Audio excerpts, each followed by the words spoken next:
Birth and the Newborn. Chapter Objectives. After this chapter, you should be able to compare and contrast different methods of childbirth preparation, describe the stages of vaginal delivery, explain why induction or cesarean section may be necessary, differentiate the common procedures for assessing the condition of the newborn, examine problems newborns experience before, during, and after birth. Introduction. After around 266 days of developing inside the womb for a full-term pregnancy, comes the arduous process of childbirth. After birth, newborns have to regulate their own body temperature, breathe for themselves, and take in all of their nutrition through feeding. Let's look at both the process of birth and some attributes of the newborn. Preparing for childbirth. Prepared childbirth refers to being not only in good physical condition to help provide a healthy environment for the baby to develop, but also helping individuals to prepare to accept their new roles as parents. Additionally, parents can receive information and training that will assist them for delivery and life with the baby. The more future parents can learn about childbirth and the newborn, the better prepared they will be for the adjustment they must make to a new life. Approaches to childbirth. There are many different approaches to childbirth that influence how expectant parents prepare. Here are a few approaches parents can learn more about. The Lamaze method. The emphasis of this method is on teaching the woman to be in control of the process of delivery. It includes learning muscle relaxation, breathing through contractions, having a focal point, usually a picture to look at, during contractions, and having a support person who goes through the training process with the mother and serves as a coach during delivery. The Le Boyer method. This method involves giving birth in a quiet, dimly lit room and allowing the newborn to lie on the mother's stomach with the umbilical cord intact for several minutes while being given a warm bath. Bradley method. The Bradley method focuses on preparing the mother for a natural childbirth, coached by her partner. They learn techniques to reduce the perception of pain and stay relaxed. The emphasis is on being prepared for an unassisted vaginal birth without medication. Dick Reed method, Mongan method, hypnobirthing. This method comes from the suggestion that the fear of childbirth increases tension and makes the process of childbearing more painful. It emphasizes the use of relaxation and proper breathing with contractions, as well as family support and education. Alexander technique.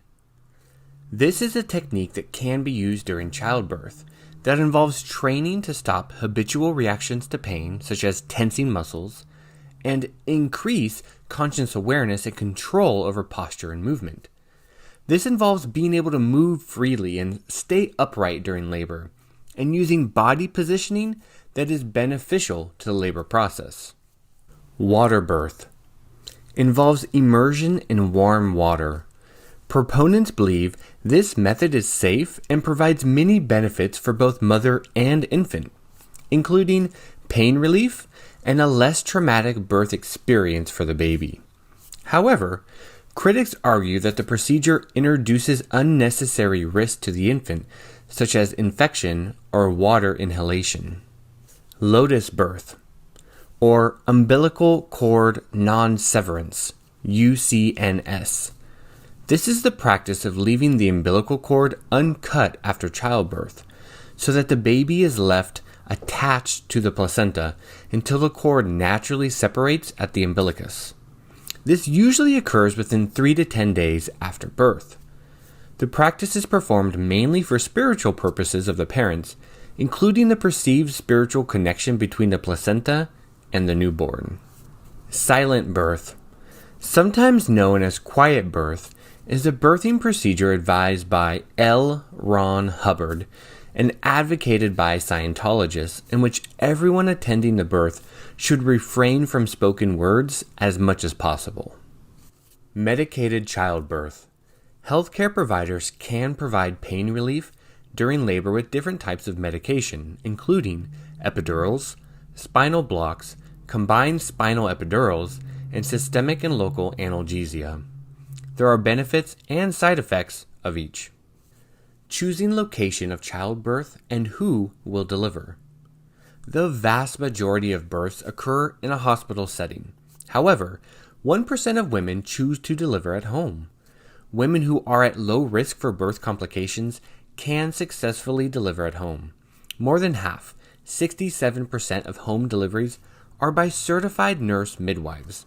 Midwives are trained and licensed to assist in delivery and are far less expensive than the cost of a hospital delivery. However, because of the potential for a complication during the birth process, most medical professionals recommend that delivery take place in a hospital. In addition to home births, 1/3 of out-of-hospital births occur in freestanding clinics, birthing centers, in physicians' offices, or other locations. Childbirth. Onset of labor.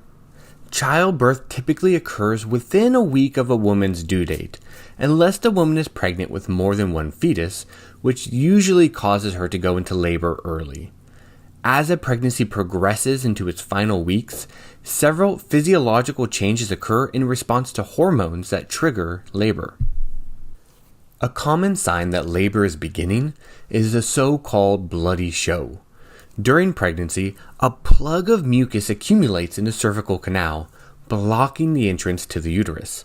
Approximately 1 to 2 days prior to the onset of true labor, this plug loosens and is expelled along with a small amount of blood. As labor nears, the mother's pituitary gland produces oxytocin. This begins to stimulate stronger, more painful uterine contractions, which, in a positive feedback loop, stimulate the secretion of prostaglandins from fetal membranes. Like oxytocin, prostaglandins also enhance uterine contractile strength. The fetal pituitary gland also secretes oxytocin, which increases prostaglandins even further. And the stretching of the cervix by a full-term fetus in the head-down position is regarded as a stimulant to uterine contractions. Combined, these stimulate true labor. Stages of birth for vaginal delivery. The first stage. Uterine contractions signify that the first stage of labor has begun. These contractions may initially last about 30 seconds and be spaced 15 to 20 minutes apart. These increase in duration and frequency to more than a minute in length and about 3 to 4 minutes apart. Typically, doctors advise that they be called when contractions are coming about every 5 minutes. Some women experience false labor or Braxton Hicks contractions, especially with the first child. These may come and go. They tend to diminish when the mother begins walking around. Real labor pains tend to increase with walking. In 1 out of 8 pregnancies, the amniotic sac, or water in which the fetus is suspended, may break before labor begins. In such cases, the physician may induce labor with the use of medication if it does not begin on its own in order to reduce the risk of infection. Normally, this sac does not rupture until the later stages of labor. The first stage of labor is typically the longest. During this stage, the cervix, or opening to the uterus, dilates to 10 centimeters, or just under 4 inches. This may take around 12 to 16 hours for first children, or about 6 to 9 hours for women who have previously given birth. Labor may also begin with a discharge of blood or amniotic fluid. Stages of birth for vaginal delivery. The second stage. The passage of the baby through the birth canal is the second stage of labor. This stage takes about 10 to 40 minutes. Contractions usually come about every 2 to 3 minutes. The mother pushes and relaxes, as directed by the medical staff. Normally, the head is delivered first. The baby is then rotated so that one shoulder can come through, and then the other shoulder. The rest of the baby quickly passes through. At this stage, an episiotomy, or incision made in the tissue between the vaginal opening and anus, may be performed to avoid tearing the tissue of the back of the vaginal opening. The baby's mouth and nose are suctioned out. The umbilical cord is clamped and cut. Stages of birth for vaginal delivery. The third stage. The third and final stage of labor is relatively painless. During this stage, the placenta, or afterbirth, is delivered. This is typically within 20 minutes after delivery. If an episiotomy was performed, it is stitched up during this stage. Additional considerations. More than 50% of women giving birth at hospitals use an epidural anesthesia during delivery. An epidural block is a regional analgesic that can be used during labor and alleviates most pain in the lower body without slowing labor. The epidural block can be used throughout labor and has little to no effect on the baby. Medication is injected into a small space outside the spinal cord in the lower back. It takes 10 to 20 minutes for the medication to take effect. An epidural block with stronger medications, such as anesthetics, can be used shortly before a cesarean section or if a vaginal birth requires the use of forceps or vacuum extraction. Women giving birth can also receive other pain medications, although medications given through injection can have negative side effects on the baby. In emergency situations, such as the need for a C-section, women may be given general anesthesia. They can also choose not to utilize any pain medications. That is often referred to as natural childbirth. Women can also use alternate positions, including standing, squatting, being on hands and knees, and using a birthing stool, and laboring, and even delivering in tubs of warm water to help relieve the pain of childbirth. Medical interventions in childbirth. Sometimes women cannot go into labor on their own and/or deliver vaginally. Let's look at induction of labor and cesarean sections. Sometimes a baby's arrival may need to be induced before labor begins naturally. Induction of labor may be recommended for a variety of reasons when there is concern for the health of the mother or baby. For example, the mother is approaching 2 weeks beyond her due date and labor has not started naturally. The mother's water has broken, but contractions have not begun. There is an infection in the mother's uterus. The baby has stopped growing at the expected pace.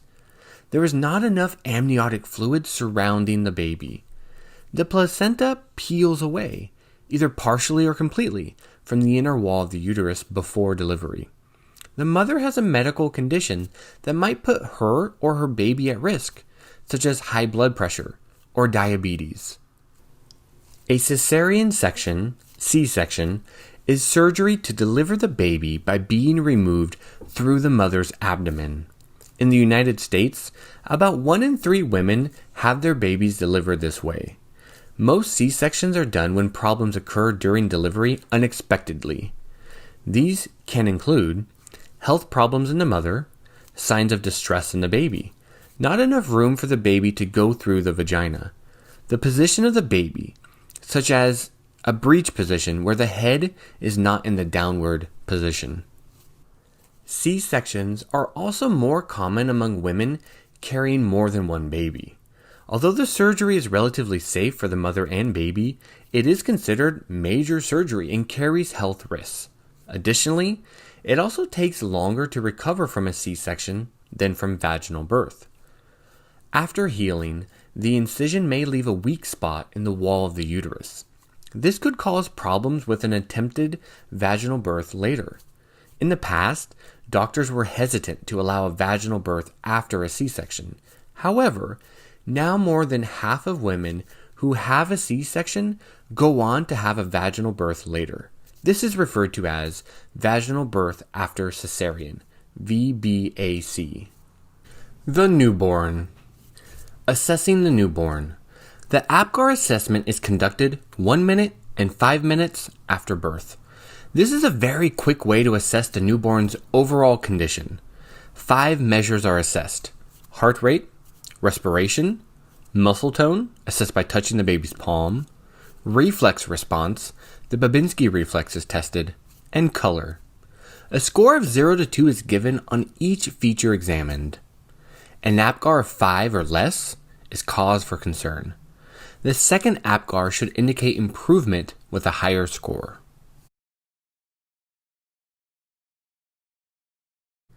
Another way to assess the condition of the newborn is the Neonatal Behavioral Assessment Scale, NBAS. The baby's motor development, muscle tone, and stress response are assessed. This tool has been used around the world to further assess the newborn, especially those with low APGAR scores, and to make comparisons of infants in different cultures. Newborns are routinely screened for different conditions. Within the first 24 to 48 hours after birth, babies born in hospitals undergo a simple heel stick, and a few drops of blood are collected on a special paper card. Providers test those dried blood spots for a variety of different congenital disorders or conditions that are present when the baby is born.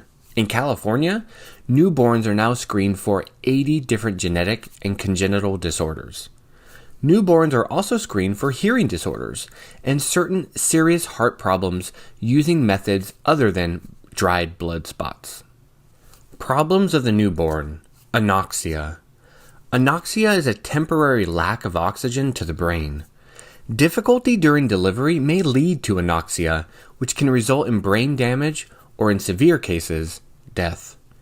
Babies who suffer both low birth weight and anoxia are more likely to suffer learning disabilities later in life as well. Problems of the newborn. Low birth weight. A child is considered low birth weight if he or she weighs less than 5 pounds 8 ounces. About 8.2% of babies born in the United States are of low birth weight. 67% of these babies are also preterm.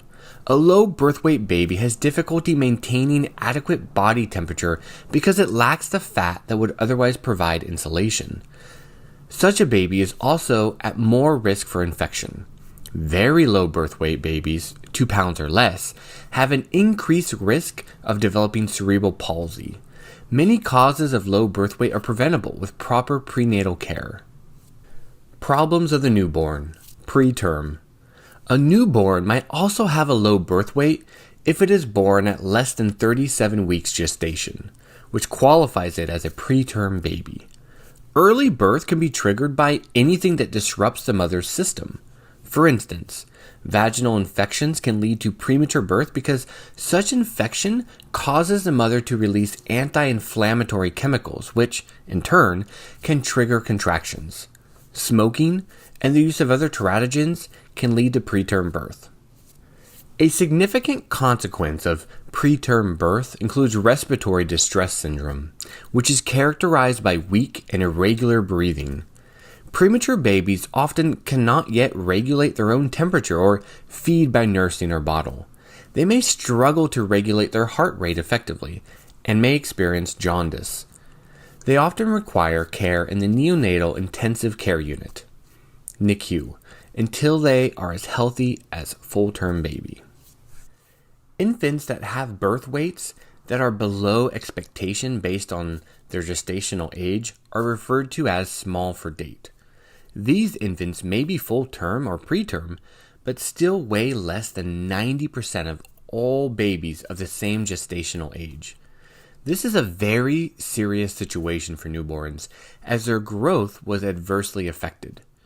One study found that small for date infants died at rates more than 4 times higher than other infants. Problems of the newborn. Post-mature. When babies are not born by 42 weeks gestation or 2 weeks after their due date, they're considered overdue or post-mature. There are some concerns about how long the placenta can function, and most doctors will consider induction for overdue babies. Problems of the newborn. Stillborn. When a fetus, unborn baby, dies while still inside the mother after 20 to 24 weeks gestation, or dies during delivery, childbirth, it is said that the delivered baby is stillborn. The causes of many stillbirths are unknown, even when special tests are done to learn the cause.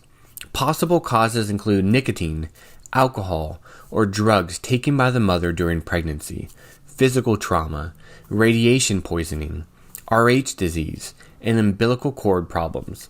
The number of stillbirths in the United States is about 1 in 115 births, which is about 26,000 a year, or 1 every 20 minutes. Characteristics of newborns. Size. The average newborn in the United States weighs about 7.5 pounds and is about 20 inches in length. For the first few days of life, infants typically lose about 5% of their body weight as they eliminate waste and get used to feeding. This often goes unnoticed by most parents, but can be cause for concern for those who have a smaller infant.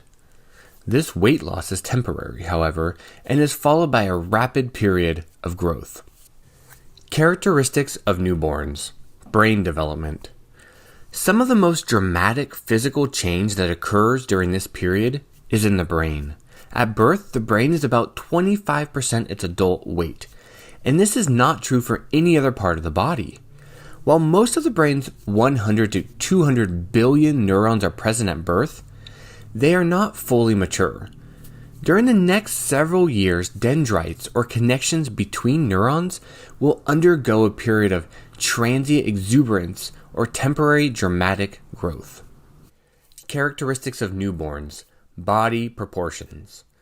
The head initially makes up about 50% of our entire length when we are developing in the womb. At birth, the head makes up about 25% of our length. Think about how much of your length would be head if the proportions were still the same. Characteristics of newborns. Appearance at birth.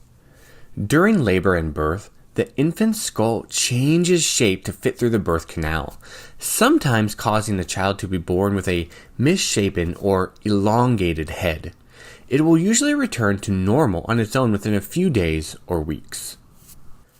Some newborns have a fine, downy body hair called lanugo. It may be particularly noticeable on the back, shoulders, forehead, ears, and face of premature infants. Lanugo disappears within a few weeks. Likewise, not all infants are born with lush heads of hair. Some may be nearly bald, while others may have very fine, almost invisible hair. Some babies are even born with a full head of hair. Amongst fair-skinned parents, this fine hair may be blonde, even if the parents are not. Immediately after birth, a newborn's skin is often grayish to dusky blue in color. As soon as a newborn begins to breathe, usually within a minute or two, the skin's color returns to its normal tone. Newborns are wet, covered in streaks of blood, and coated with a white substance known as vernix, which is thought to act as an antibacterial barrier. The scalp may also be temporarily bruised or swollen, especially in hairless newborns, and the area around the eyes may be puffy. The newborn may also have Mongolian spots, blue or blue-black birthmark on the lower back, various other birthmarks, or peeling skin, particularly on the wrists, hands, ankles, and feet. A newborn's genitals are enlarged and reddened, with male infants having unusually large scrotum. The breasts may also be enlarged, even in male infants. This is caused by naturally occurring maternal hormones and is a temporary condition.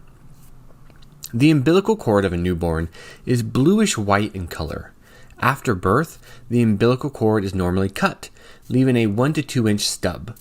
The umbilical stub will dry out, shrivel, darken, and spontaneously fall off within about 3 weeks. Occasionally, hospitals may apply triple dye to the umbilical stub to prevent infection, which may temporarily color the stub and surrounding skin purple.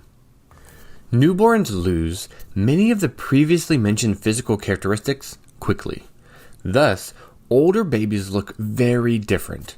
While older babies are considered cute, newborns can be quote-unquote unattractive by the same criteria, and first-time parents may need to be educated in this regard.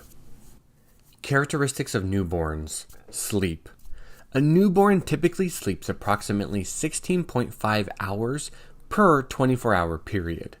The infant sleeps in several periods throughout the day and night, which means they wake often throughout the day and night. Characteristics of newborns. Reflexes. Newborns are equipped with a number of reflexes, which are involuntary movements in response to stimulation. Some of the more common reflexes, such as the sucking reflex and rooting reflex, are important to feeding. The grasping and stepping reflexes are eventually replaced by more voluntary behaviors. Within the first few months of life, these reflexes disappear, while other reflexes such as the eye blink, swallowing, sneezing, gagging, and withdrawal reflex stay with us as they continue to serve important functions. Sensory capacities. Throughout much of history, the newborn was considered a passive, disorganized being who possessed minimal abilities. However, current research techniques have demonstrated just how developed a newborn is, with especially organized sensory and perceptual abilities. Sensory capacities. Vision. The womb is a dark environment, void of visual stimulation. Consequently, vision is the most poorly developed sense at birth, and time is needed to build those neural pathways between the eye and the brain. Newborns typically cannot see further than 8 to 16 inches away from their faces, and their visual acuity is about 2400, which means that an infant can see something at 20 feet that an adult with normal vision could see at 400 feet. Thus, the world probably looks blurry to young infants. Sensory capacities. Hearing. The infant's sense of hearing is very keen at birth, and the ability to hear is evidenced as soon as the 7th month of prenatal development. In fact, an infant can distinguish between very similar sounds as early as 1 month after birth, and can distinguish between a familiar and unfamiliar voice even earlier. Infants are especially sensitive to the frequencies of sounds in human speech and prefer the exaggeration of infant-directed speech, which will be discussed later. Newborns also prefer their mother's voices over another female when speaking the same material. Additionally, they will register in utero specific information heard from their mother's voice. Sensory capacities. Early hearing. Researchers tested 16 infants whose mothers had previously read to them prenatally. The mothers read several passages to their fetuses, including the first 28 paragraphs of The Cat in the Hat, beginning when they were 7 months pregnant. The fetuses had been exposed to the stories on average of 67 times, or 3.5 hours. During the testing, the infants were able to choose between recordings of 2 stories, one of which was a story their mothers read to them while in the womb, based on how fast they sucked on their pacifiers. They showed a preference for the stories that their mothers read to them while in the womb. Sensory capacities. Touch and pain. Immediately after birth, a newborn is sensitive to touch and temperature, and is also highly sensitive to pain, responding with crying and cardiovascular responses. Newborns who are circumcised, which is the surgical removal of the foreskin of the penis, without anesthesia experience pain as demonstrated by increased blood pressure, increased heart rate, decreased oxygen in the blood, and a surge of stress hormones. Research has demonstrated that infants who were circumcised without anesthesia experienced more pain and fear during routine childhood vaccines. Fortunately, many circumcisions are now done with the use of local anesthetics. Sensory capacities. Taste and smell. Studies of taste and smell demonstrate that babies respond with different facial expressions, suggesting that certain preferences are innate. Newborns can distinguish between sour, bitter, sweet, and salty flavors, and show a preference for sweet flavors. Newborns also prefer the smell of their mothers. An infant only 6 days old is significantly more likely to turn toward its own mother's breast pad than to the breast pad of another baby's mother. And within hours of birth, an infant shows a preference for the face of its own mother. Sensory capacities. Taste and smell. Infants seem to be born with the ability to perceive the world in an intermodal way, that is, through stimulation from more than one sensory modality: For example, infants who sucked on a pacifier with a smooth surface preferred looking at visual models of a pacifier with a smooth surface. But those that were given a pacifier with a textured surface preferred to look at a visual model of a pacifier with a textured surface. Conclusion. In this chapter, we looked at methods of childbirth preparation, the process of childbirth for both vaginal and cesarean deliveries, assessing newborn health, problems for the newborn, characteristics of newborns, including appearance, reflexes, and perceptual abilities. In the next 3 chapters, we will explore the first 3 years of life more. Many rapid changes occur during these foundational years.